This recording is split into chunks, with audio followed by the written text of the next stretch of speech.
makan biskut lumpur demi meneruskan hidup. Inilah yang terjadi di Haiti.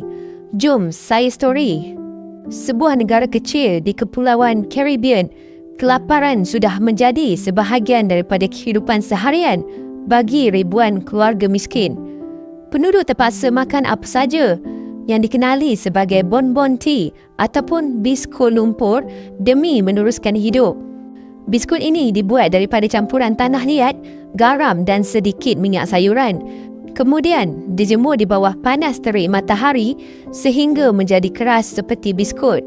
Tanah liat yang digunakan pula diambil dari kawasan tertentu kerana dipercayai mengandungi mineral yang mampu mengurangkan rasa lapar.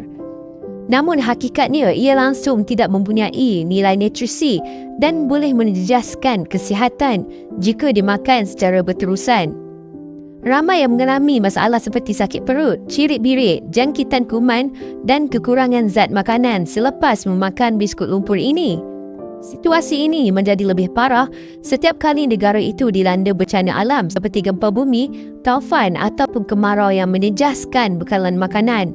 Dalam masa yang sama, harga bahan asas gula sering melonjak, menjadikan beras dan tepung sesuatu yang mustahil untuk dibeli oleh golongan miskin.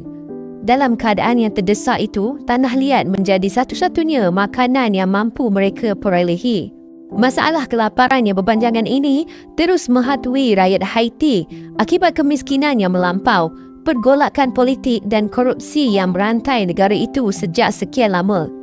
Jadi apa pendapat anda tentang kisah ini? Sila kongsikan di ruangan komen.